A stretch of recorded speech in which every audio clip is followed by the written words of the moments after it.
আসসালামু আলাইকুম। প্রিয় দর্শক, একটা ছোট্ট ঘটনা বলি। আজকের ঘটনা, ইফতারের আগে আগে আমি আমাদের গলিতে আর কি, আমি থাকি কলাবাগান এলাকায়। তো গলিতে গিয়েছিলাম একটু ফলমূল কিনতে ইফতারির জন্য আর কি। তো ওখানে যার কাছ থেকে আমি কিনছিলাম, তিনি আমাকে চেনেন, এই এলাকায় থাকি যেহেতু।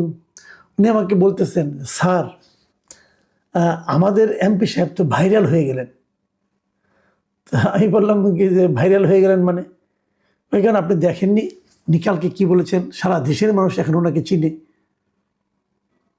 তাই আমি বললাম ভালোই তো, এমপি সাহেবকে চেনেন। ওই আচ্ছা, উনি কি এই তাপস সাহেবের চেয়েও ভাইরাল হয়ে যাবেন? তো উনি একটু রসিকতা করে বললেন নাকি সিরিয়াসলি বললেন আমি ঠিক আসলে বুঝতে পারিনি। আমরা যারা ধানমন্ডি এলাকার, এই এলাকা ধানমন্ডি কলাবাগান এই এলাকায় থাকি আর কি, একসময় এখানকার এমপি ছিলেন শেখ ফজলে নূর তাপস। বর্তমান এমপি হয়েছেন বিএনপির শেখ রবিউল আলম, দুজনই শেখ আছেন। তো এই রবিউল আলম সাহেবের কালকে, উনি বড় মন্ত্রী কিন্তু, মানে প্রথমবার এমপি হয়ে উনি এত গুরুত্বপূর্ণ 3টা মন্ত্রণালয়ের দায়িত্ব পেয়েছেন দেখে আমি একটু খুশি হয়েছিলাম, একটু গর্বিত হয়েছিলাম যে আমাদের এমপির হাতে এখন এত দায়িত্ব, সড়ক, রেল, নৌ পরিবহন, অনেক কিছু তার হাতে। তো এটা আমাদের জন্য একটা গর্বের ব্যাপার। ওনার সঙ্গে 2জন প্রতিমন্ত্রী আছেন ওনার সহকারী হিসাবে, তো সেই হিসেবে ভালো। তো কালকে উনি যে কথাটা বলেছেন, একটা কথা বলে আসলে উনি ভাইরাল হয়ে গেছেন। উনি কি বলেছেন যে সড়ক পরিবহনের যেটা চাঁদা বলা হয়, এই চাঁদাটাকে উনি সেভাবে চাঁদা হিসাবে দেখেন না। তাহলে উনি ওটাকে কি হিসেবে দেখেন?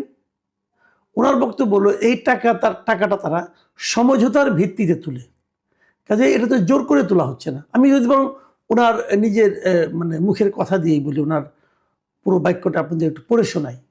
তিনি বলেছেন, মানে পরিবহন খাতে চাঁদাবাজি নিয়ে একটা প্রশ্ন করা হয়েছিল, একজন সাংবাদিক প্রশ্ন করেছিলেন। এটা বৃহস্পতিবার দিন উনি মন্ত্রণালয়ে বসেই উনি সাংবাদিকদের মুখোমুখি হয়েছিলেন। প্রশ্নটা ছিল যে এই সড়ক পরিবহনের যে চাঁদাবাজিটা হচ্ছে এটা নিয়ে।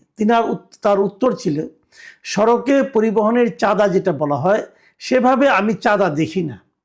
মালিক সমিতি, শ্রমিক সমিতি আছে, তারা তাদের কল্যাণে এটা ব্যয় করে। এটা অলিখিত বিধির মতো। চাঁদা আমি সেটাকে বলতে চাই যেটা কেউ দিতে চায় না বা বাধ্য করা হয়।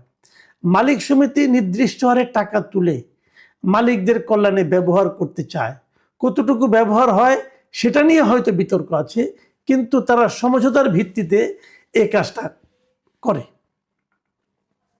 ঠিক আছে, আপনার এই বক্তব্যটা, যে আমি কিন্তু একটু রবিউল সাহেবের পক্ষেই যাচ্ছি কারণে যাওয়ার চেষ্টা করছি আর কি, কারণ উনি তো আমাদের এমপি, তাই না? আমার সঙ্গে ওনার অন্য সম্পর্ক আছে। আমরা বিভিন্ন সময় বিগত সরকারের আমলে, আওয়ামী লীগ সরকারের আমলেও আমরা বিভিন্ন টেলিভিশন টক শোতে পাশাপাশি বসতাম, এবং উনি খুব লজিক দিয়ে কথা বলেন।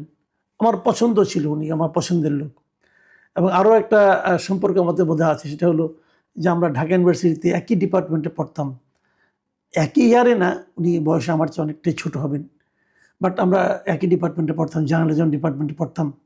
সেই হিসাবে এক ধরনের নৈকট্য আমি অনুভব করি, এবং সেই অনুভব থেকে হয়তো বা আমি ওনার একটু পক্ষ নেওয়ার চেষ্টা করছি। যে উনি যেটা বলেছেন না, এটা একভাবে ঠিকই আছে, যে আসলে এই যে শ্রমিক সমিতি আছে, মালিক সমিতি আছে, ওরা কিন্তু চাঁদা তুলে। প্রত্যেকটা গাড়ি যখন রাস্তায় বের হয় তখন একটা চাঁদা দিতে হয়, এবং সেই চাঁদাটা তারা তাদের ফান্ডে রাখে। এবং শ্রমিকরা কিন্তু এই চাঁদাটা দিতে পছন্দও করে। এই কারণে করে শ্রমিকদের যখন কেউ বিপদে পড়ে, অসুস্থ হয়, তখন এখান থেকে তাদের চিকিৎসা কিন্তু হয়। কাজে এটা যে একদম যে আপনার মানে একদম যে মানে হাওয়ার উপরে আছে, বিষয়টা সেরকম না। আপনি শ্রমিক সমিতির সঙ্গে যারা জড়িত আছেন তাদের সঙ্গে আলাপ করে দেখেন, তারাও এটা বলবেন। এবং উনি আবার এটা বলেছেন যে এটা নিয়ে কতটুকু কীভাবে ব্যবহার হয় সেটা নিয়ে বিতর্ক আছে।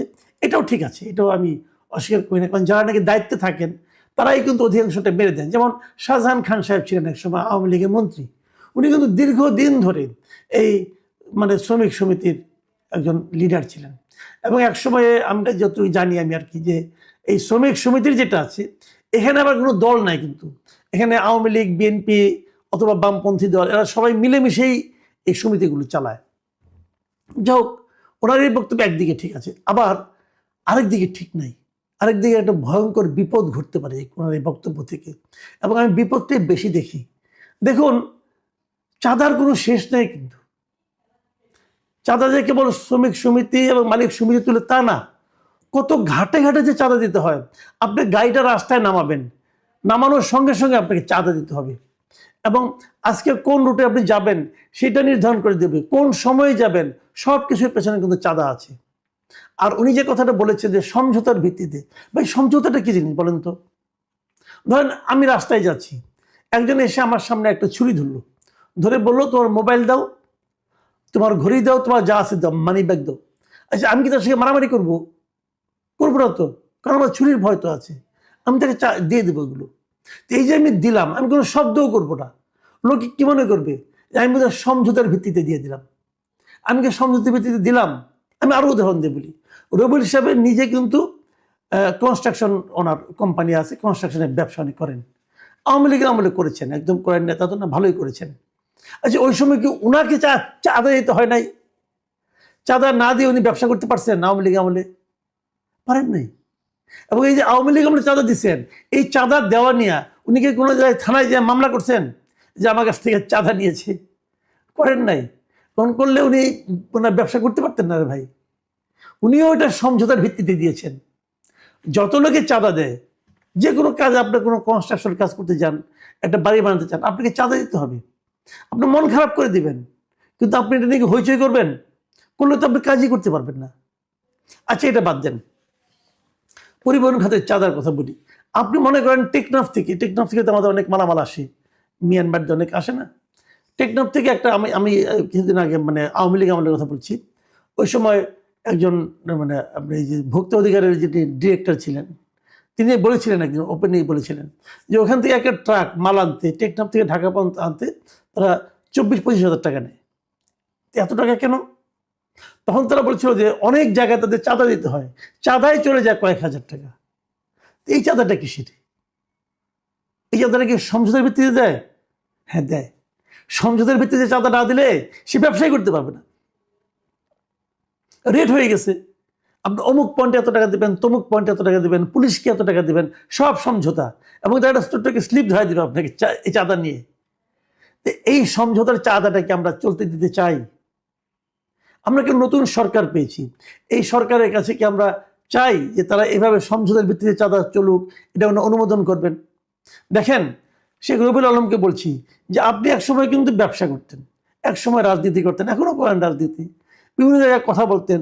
সেই সময়ের আপনি আর মন্ত্রী হওয়ার পর আপনি কিন্তু এক লোক না। এখন আপনার প্রত্যেকটা শব্দ নিয়ে লোকে আলোচনা করবে, প্রত্যেকটা শব্দ, বাক্য না, প্রত্যেকটা শব্দ নিয়ে আপনাকে আলোচনা করতে হবে, এবং এই কথাটা মাথায় রেখে আপনি কথা বলতে হবে। আপনাকে মনে রাখতে হবে যে এই কথাটা যে বললাম, এটা আমার জন্য বড় ক্ষতির কারণ হতে পারে। আপনি কি ভেবে বলেছেন সেটা এক কথা, কিন্তু আপনার এই কথাটা সমাজে কিভাবে ছড়িয়েছে সেটা হলো গুরুত্বপূর্ণ, এবং এর নেতিবাচক প্রভাবটা কিন্তু ভয়ঙ্কর, খুব ভয়ঙ্কর নেতিবাচক প্রভাব। অলরেডি কিন্তু মানুষ বলছে যে এই সরকার তো তাহলে চাঁদাবাজদের একভাবে স্বীকৃতি দিল, এবং চাঁদাবাজরা কিন্তু এটাকে একটা আশকারা হিসেবে নেওয়া শুরু করে দিবে এখন, এবং সবাই সমঝোতার ভিত্তিতে ঝাঁপাই পড়বে। তাহলে কি হলো জিনিসটা? আমি আরেকটা কথা বলি, এই যে বললাম না আপনারা মন্ত্রী হয়েছেন, আপনাদের সাবধানে কথা বলতে হবে, এটা যেমন বললাম, এর সঙ্গে আরেকটা কথা বলি। আপনি মন্ত্রী হওয়ার পর আপনি মাত্র একবারও ভুল করার সুযোগ পাবেন না, একবারও না। আপনি বলবেন একবার ভুল করি না, আপনি একবারও ভুল করার সুযোগ পাবেন না। ভুল শুধরে, ভুল না করে কিভাবে থাকতে হয় সেটা শিখে তারপর আপনাকে মন্ত্রী হিসেবে কথা বলতে হবে। আপনি যে ভুল করেছেন, এই ভুল সীমাহীন ভুল, এই ভুল ক্ষমাহীন ভুল, এটা আপনি করতে পারেন না। আমি দেখেছি ওই ভিডিওটা, যে ভিডিও তিনি বলেছেন, ওনার পাশেই কিন্তু আরেকজন ওনার প্রতিমন্ত্রী বসেছিলেন, হাবিবুর রশিদ হাবিব, উনি বসেছিলেন। উনি যেন কি এটা বলার চেষ্টা করছিলেন, কিন্তু আমাদের এই শেখ রবিউল আলম ওনাকে থামিয়ে দিয়ে নিজেই কথা বলেছেন। উনি কি বলছিলেন, আমার মনে হয় উনি এইভাবে কথা বলতে চাইতেন না। তো এটা হয়, এই সমস্যাগুলো দূর করতে হবে আমাদের, কিন্তু পাশাপাশি এই যে কথাটা বলে আপনি ভুল করেছিলেন, এই ভুলটা কিন্তু আপনাকেই শুধরাতে হবে। আজকে শুক্রবার ছিল, হয়তো বলতে পারেননি। আপনি কালকে যখন অফিসে যাবেন, যে আপনার প্রথম দায়িত্ব হবে এই ভুলটা শুধরানো, যে এটা আসলে আপনার সরকারের দৃষ্টিভঙ্গি নয়, আপনি কি বোঝাতে চেয়েছেন সেটা। আপনি কিন্তু ওটা নিয়ে আবার পিরাপিরি করেন না, যে না আমি ঠিক বলেছি, সবাই ভুল বলেছে, সাংবাদিকরা ভুল বুঝেছে। এই পিরাপিরি যত করবেন তত কিন্তু আওলা বাজবে, তত কিন্তু আপনি জটিলতার মধ্যে পড়ে যাবেন। অনেকে তো বলবেন যে আমি ওনাকে পরামর্শ দিচ্ছি, আর দিচ্ছি এই কারণে, কাউকে ডিফেম করা ভাই আমাদের কাজ না। আমরা একটা সুস্থ সামাজিক পরিবেশ চাই, আমরা একটা চাঁদাবাজ মুক্ত সমাজ চাই। কোনো চাঁদা চলবে না। যেমন আমি কিন্তু চাঁদা দিই, ধরেন আমি প্রেস ক্লাবের মেম্বার, আমি কিন্তু প্রেস ক্লাবে চাঁদা দিই, ওনারা আমাকে একটা রিসিট দেয়, এটা হলো চাঁদা। আর ওখানে যেটা হয় ওটা চাঁদা না, ওটা ডাকাতি। তো আপনি চাঁদার কথা বলে কিন্তু প্রকারান্তরে ডাকাতিটাকে জাস্টিফাই করছিলেন। ডাকাতি থামাতে হবে, চাঁদাবাজিও থামাতে হবে। আপনি যখন চাঁদা দিবেন তখন আপনি অফিসে যেয়ে দিবেন, রাস্তায় কেন দিবেন? রাস্তায় কেন চাঁদা নিতে হবে? চাঁদাটা আপনি ওই যে মালিক সমিতি চাঁদা দেন, তো মালিক সমিতি যাবে, যে সেখানে যে চাঁদা দেবে, রাস্তার থেকে কেন ওঠানো হবে? রাস্তায় গাড়ি থামাইয়ে টাকা নেওয়া হয় না? নেওয়া হয়। শ্রমিক সমিতি নেয়, মালিক সমিতি নেয়, পুলিশ সমিতি বলা যাবে না, পুলিশরা নেয় তো। এইগুলো থামাতে হবে। আমরা দুর্নীতির বিরুদ্ধে, এই সরকারের প্রধানমন্ত্রী ইতিমধ্যে বলেছেন উনি দুর্নীতির টুটি চেপে ধরবেন, গলা চেপে ধরবেন। কিভাবে ধরবেন? আপনি কিভাবে, যদি এগুলি চলে, যে এই সমস্ত কথাবার্তা যদি আমরা এনকারেজ করি, তাহলে কিভাবে করবেন? পারবেন না তো। সবচেয়ে বেশি চাঁদাবাজি হয় পরিবহন খাতে, সবচেয়ে বেশি। এদেশের যত খাত আছে সবচেয়ে বেশি চাঁদাবাজি হয় পরিবহন খাতে। পরিবহন খাতে চাঁদা থামান। প্রধানমন্ত্রী যদি মনে করেন যে উনি আসলে দুর্নীতি গলার টিপে ধরতে চান, তাহলে আমি আপনাকে বলবো আপনার উচিত হবে পরিবহন খাতের যে মন্ত্রী যারা আছেন তাদের সবাইকে ডেকে বলেন যে পরিবহন খাতের চাঁদা 1 মাসের মধ্যে একদম স্টপ করতে হবে। আপনারা যদি পরিবহন খাতের চাঁদা যদি স্টপ করতে পারেন, থামাতে পারেন, এটার প্রভাব, ইতিবাচক প্রভাব যে কত জায়গায় পড়বে চিন্তা করতে পারবেন না। দ্রব্যমূল্যের উপরে পড়বে, দ্রব্যমূল্য অনেক কমে যাবে। চাঁদাবাজি ভাই থামাতে হবে। আপোষের মাধ্যমে চাঁদাবাজি হয় না। আপোষের মাধ্যমে আবার আপোষের মাধ্যমে যেটা হয় সেটা অন্য জিনিস, আর এটা যেটা হয় এটা ডাকাতি, দস্যুতা, লুণ্ঠন।